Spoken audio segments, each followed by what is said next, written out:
인물야당, 곧 빛날의 연애, 선주교 비애. 24절기의 하나인 청명은 중분과 고구 사이에 들며 4월 5일 무렵입니다. 날씨가 화창하고 복숭아꽃이 만발한 어느 해 청명, 김경조는 술병을 들고 도성 밖으로 나들이했습니다. 그는 산천을 두루 구경하며 여유롭게 걷다가 갈증을 느끼던 차에 벽도화가 만발한 언덕 아래에 있는 아담한 집 한 채를 발견하고 그리로 갔습니다. 탱자나무가 둘린 그 집 대문이 살짝 열려 있기에 안을 들여다보니 오래된 괴석과 연못이 있는 풍경이 잠옷 사람 시선을 끌만했습니다. 김경조는 문을 두드리며 사람을 불렀습니다. 안에 누구 계십니까? 반응이 없으므로 재차 문을 두드리며 소리 높여 부르니 그제야 인기척이 들렸고 16세쯤으로 보이는 소녀가 얼굴을 내밀면서 누구냐고 물었습니다. 나는 성내에 사는 김경조라는 사람인데 꽃 구경 나왔다가 갈증이 심해 물 한 잔 얻어 마시고자 실례했소이다. 이 말을 듣고 소녀는 안으로 들어가 물병과 찻잔을 들고 다시 나와서 공손히 물을 따라줬습니다. 김경조가 그 물을 받아 달게 마시다가 문득 소녀를 쳐다보니 자기 얼굴을 바라보고 있었습니다. 눈길이 마주치자 소녀가 황급히 시선을 거뒀습니다. 그 순간 김경조 가슴이 세차게 뛰었습니다. 20대 중반이 되도록 여자를 가까이 한 적이 없었는데 갑자기 곱고 예쁜 소녀를 보니 잠재되어 있던 이성에 대한 열망이 살아난 까닭입니다. 김경조는 물 한 잔을 더 청하면서 물었습니다. 물이 참 맛있네요. 그런데 초면의 결례요나 낭자의 성씨는 무엇이고 올해 몇 살인가요? 소녀는 미소만 지으면서 말없이 물을 따라 주었습니다. 김경조는 몸이 달아 다시 말을 붙였습니다. 왠지 낭자가 친숙하게 느껴지네요. 불가에서는 서로 소매만 스쳐도 전생의 연분이라고 하는데 우리가 이렇게 만난 것도 전생의 인연이 이어진 게 아닌가 싶습니다. 그러면서 김경조는 다시 한번 이름을 알려달라고 정중히 부탁했습니다. 그렇지만 소녀는 부끄러워하는 기색만 드러낼 뿐 입을 열지 않았습니다.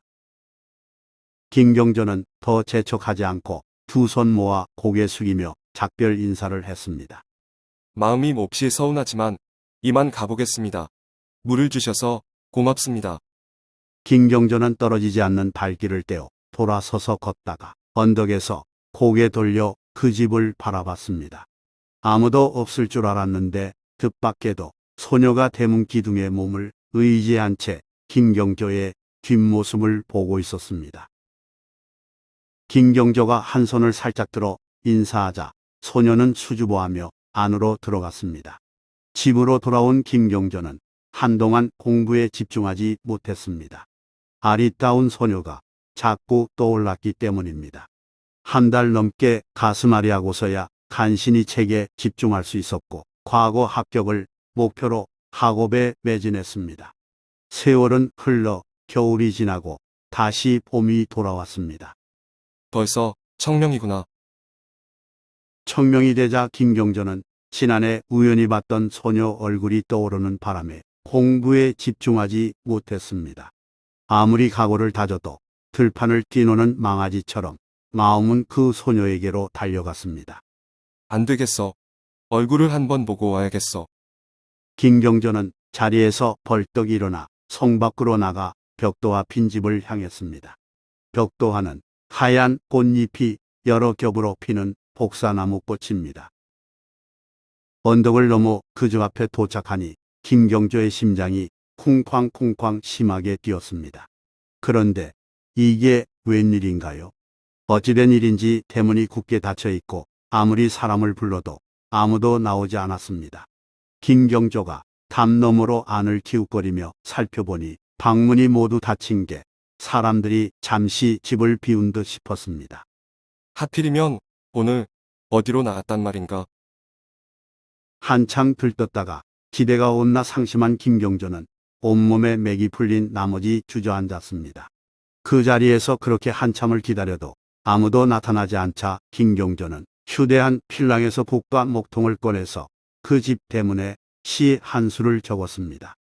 지난해에는 사람 얼굴과 복사꽃이 고운 얼굴을 자랑하더니 오늘은 복사꽃만 봄바람에 웃을 뿐 사람 얼굴은 보이지 않네.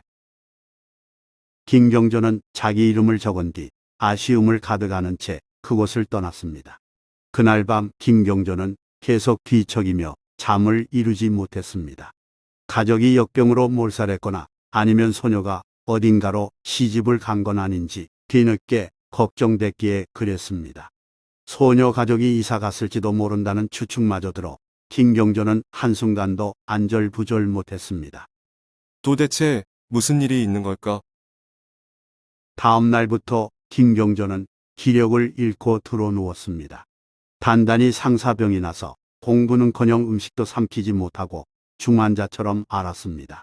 그렇게 며칠을 보낸 후 김경조는 까닭이나 알아보자며 힘겹게 일어나 지팡이에 의지하여 벽도와 빈집을 다시 찾아갔습니다. 대문이 가까워졌을 때 안에서 늙은 남자의 곡성이 들리기에 김경조는 불길한 느낌에 휩싸였습니다.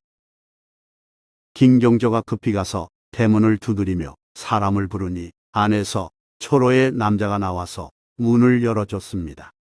누구시오? 지난해 정명의 여기에서 낭자에게 물 한 잔 얻어 마신 일이 있는 사람이옵니다. 그러자 노인이 김경조의 팔을 잡으며 물었습니다. 혹시 그대 이름이 김경조인가? 예, 그렇사옵니다. 왜 그러신지요? 제 이름은 어찌 아시는지요?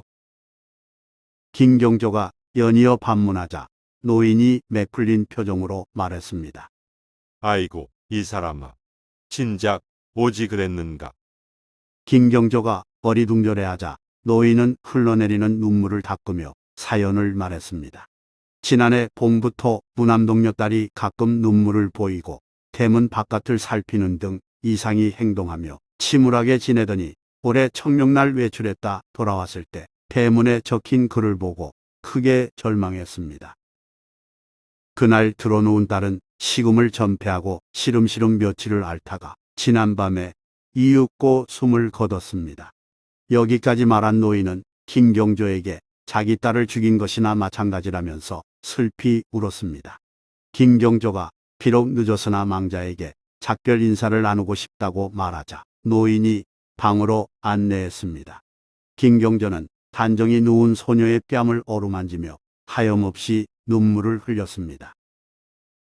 낭자, 제발 회생하죠. 그렇지 않으면 나도 그대의 뒤를 따라가겠소. 김경조가 흘린 눈물은 소녀의 뺨을 흠뻑 적셨는데 그때 놀라운 일이 일어났습니다.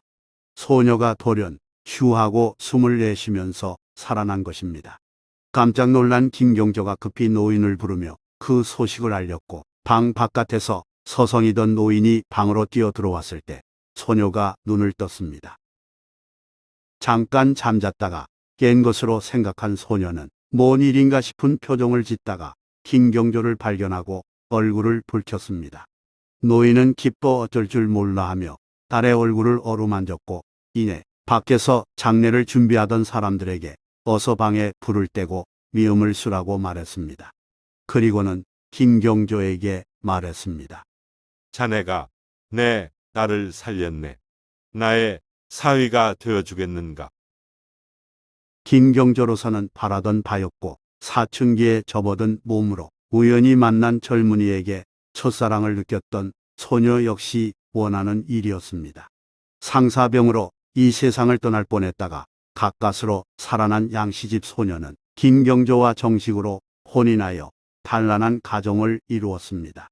한편 이 일화에 등장하는 김경조는 고려 마력 충신 정몽주와 관련된 일로도 유명합니다. 김경조는 관아에 소속되어 기록을 맡아보는 녹사 표수를 하다가 1392년 4월 4일 이성계를 만나러 가는 정몽주를 수행했습니다. 그날 정몽주는 자신을 죽이려는 이방원의 음모를 알았기에 귀가할 때 김경조에게 먼저 가라고 권했습니다. 그러나 김경조는 계속 같이 가다가 선주교에서 괴한의 습격을 받았을 때 정몽주를 감싸 안고 보호하다 함께 죽임을 당했습니다. 그때 정몽주와 김경조가 흘린 피는 돌다리인 선주교에 스며들었고 오래도록 지워지지 않았습니다. 사람들은 그 충절을 기렸고 두 차례에 걸쳐 녹사 김경조를 기리는 비석이 세워졌습니다.